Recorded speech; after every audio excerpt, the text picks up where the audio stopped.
Mesdames, Mesdemoiselles et Messieurs, bienvenue dans votre nouvelle édition de Journal du Camp. Tout de suite, le sommaire. À la une de cette édition, le programme de formation continue dans cette 6e journée de Camp Dara édition 2022. Les divisions cuisine et finance seront à l'honneur de notre rubrique découverte de cette soirée. À son tour, le camp ado nous fait découvrir ses locaux et pour terminer, l'actualité nationale et internationale. Tout de suite pour le développement.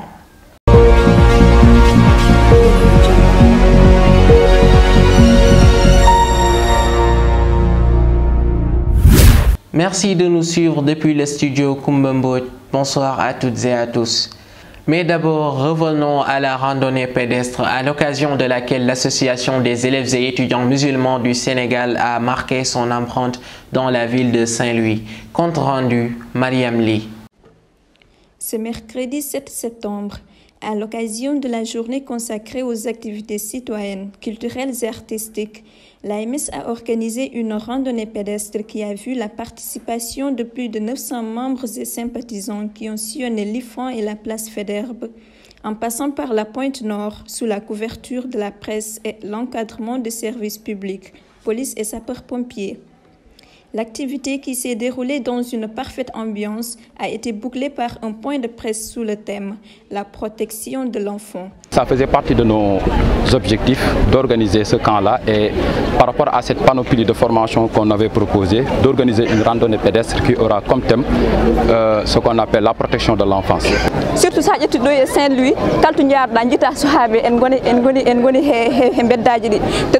le choix du thème entre en droite ligne de la 9e orientation de l'AMS. S'intéresser aux questions de société en luttant particulièrement aux côtés de la jeunesse sénégalaise contre les fléaux sociaux contemporains. Ainsi, face à la presse, le porte-parole de la journée, Imam El Hadj Abdallah Thiam, éducateur spécialisé, est largement revenu sur la question de la protection de l'enfant en insistant sur la nécessité de garantir la prise en compte des besoins fondamentaux de l'enfant, de soutenir son développement physique, affectif, intellectuel et social, et de préserver sa santé, sa sécurité, sa moralité et son éducation. Mariam Ly pour AMS TV. Comme annoncé dans les titres, la formation continue toujours dans sa dynamique de vouloir rehausser le niveau islamique des talibés. Les propos de certains d'entre eux ont été recueillis au micro de Maïmouna Touré. 6e jour de camp, la formation a été axée aujourd'hui sur le tafsir de la sourate 71 Nour, du verset 25 au verset 28, d'où l'on peut tirer les enseignements comme marquer ses empreintes et être utile à sa communauté. Sur ce, nous avons recueilli les impressions de quelques talibés. Je trouve que le camp est très intéressant parce que nous y recevons des cours qui nous permettent d'avancer, de comprendre et de pratiquer notre religion. Les modules de formation sont assez élargis parce que nous avons des cours de sira, de fiqh, de tawhid et tant d'autres. Lorsque nous sommes venus ici, nous sommes bien encadrés.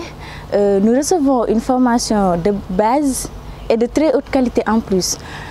Non seulement on nous apprend à lire, on nous apprend comment se comporter, on nous donne tout ce dont nous avons besoin. Nous faisons des cours d'initiation à la lecture coranique, des cours de fiqh et des cours de sira. Les cours sont très enrichissants.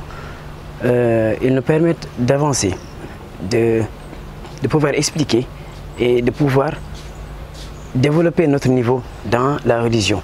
On donne pratiquement tout. Ils font plus que ce que nous attendons d'eux. Franchement, machallah, nous sommes vraiment satisfaits de vous.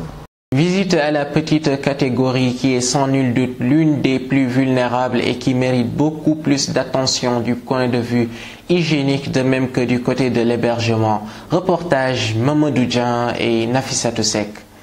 L'hygiène et la santé de l'enfant sont bien prises en compte dans ce camp d'Arab.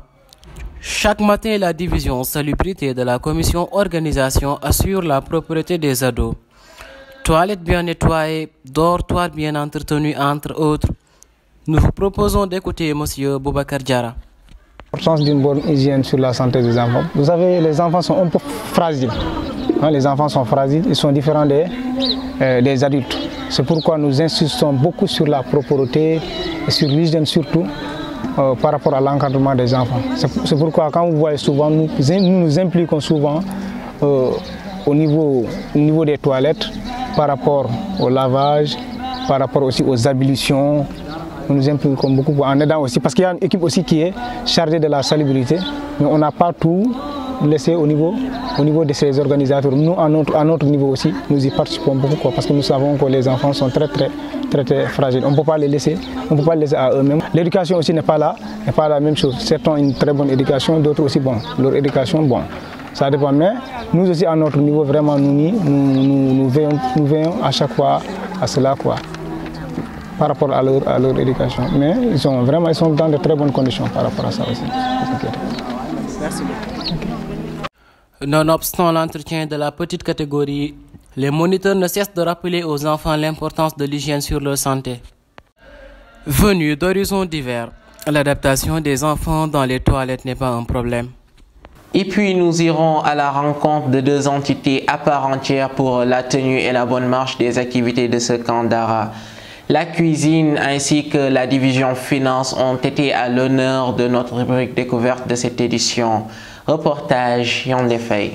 À la découverte de la division cuisine qui se charge de la restauration des talibés pour ce camp d'Ara 2022.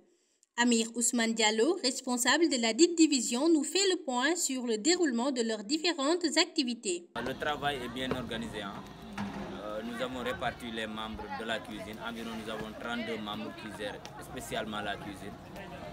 Ils sont répartis en deux groupes. Il y a une équipe A et une équipe B qui vont alterner pour la préparation des 3 repas. Donc si l'équipe A cuisine pour le petit déjeuner, l'équipe B va prendre le relais pour le déjeuner, ensuite le dîner, l'équipe A va revenir. Donc c'est ainsi que nous avons réparti le travail et nous avons constaté que ça fonctionne vraiment. Le premier problème que nous rencontrons, c'est par rapport à la question de la distance entre l'université et la ville de Saint-Louis, le marché. Souvent c'est difficile. La restauration étant primordiale, s'intéresser à son bon fonctionnement devient important. Ce qu'a compris les organisateurs en prenant toutes les dispositions nécessaires pour y parvenir.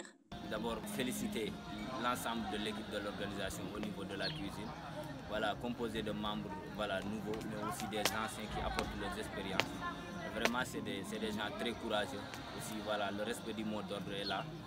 Et surtout aussi, parce que servir 1000 personnes, c'est pas facile. Mais ils parviennent quand même à relever le défi. Après la cuisine, place à la finance du camp d'Ara qui nous propose une large gamme de produits gérés par leurs différentes divisions afin de satisfaire la demande des talibés. Écoutons Babacar Fall, leur responsable. Assalamu alaikum wa rahmatullahi wa barakatuhu. Donc je me nomme Babacar Fall. Je suis le responsable du département de la finance de l'AMS.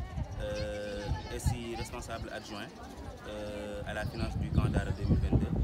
La responsable au niveau du comité préparatoire, c'est la sœur Fatou Diop, qui est mon adjointe dans le département. Voilà, donc par rapport à l'organisation de la finance du camp, nous avons décidé de faire 4 divisions. La première division, c'est la division qui s'occupe de tout ce qui est boisson chaude, qui est gérée par la sœur Maguette Meng.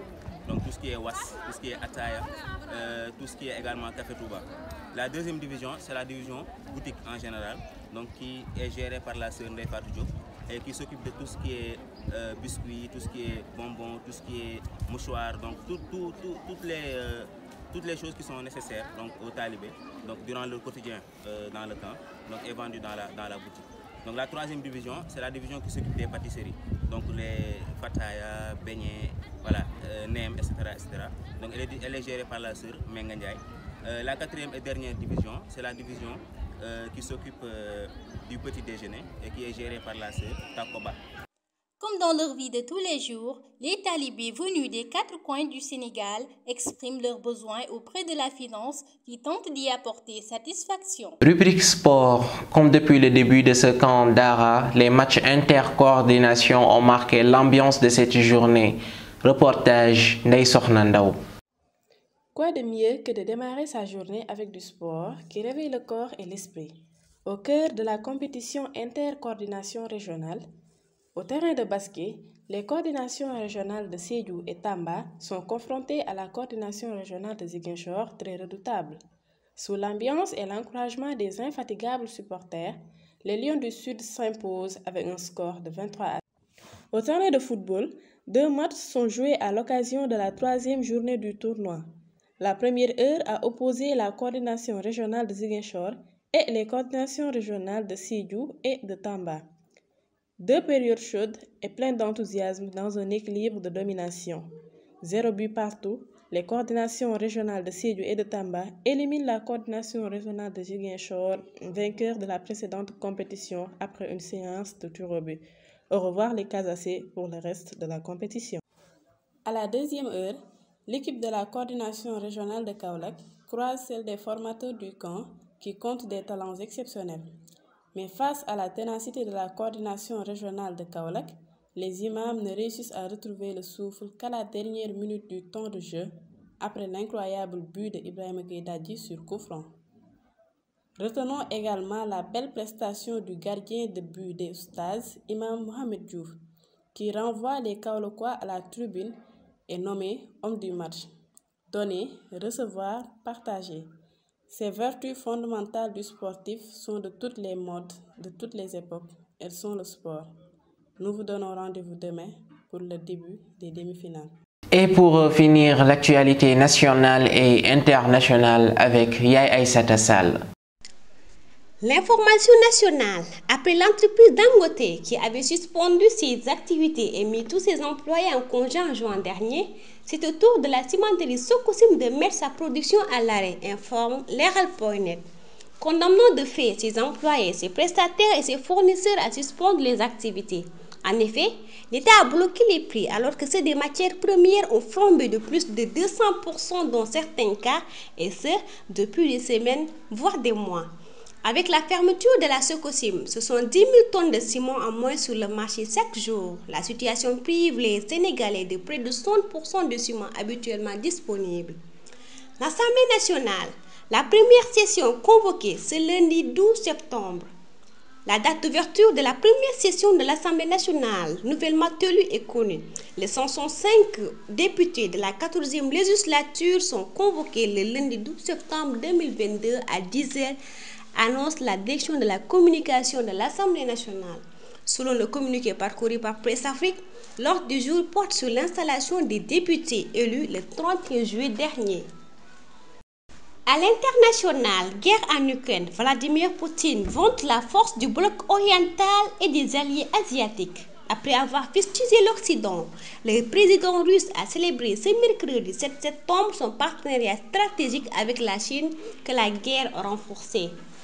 Depuis l'offensive lancée par Poutine le 24 février dernier, qui lui a valu des sanctions occidentales sans précédent, la Russie a mis le cap résolument sur l'Asie, notamment pour y trouver des débouchés, des fournisseurs et des marchés pour remplacer ceux perdus du fait des mesures américaines et européennes.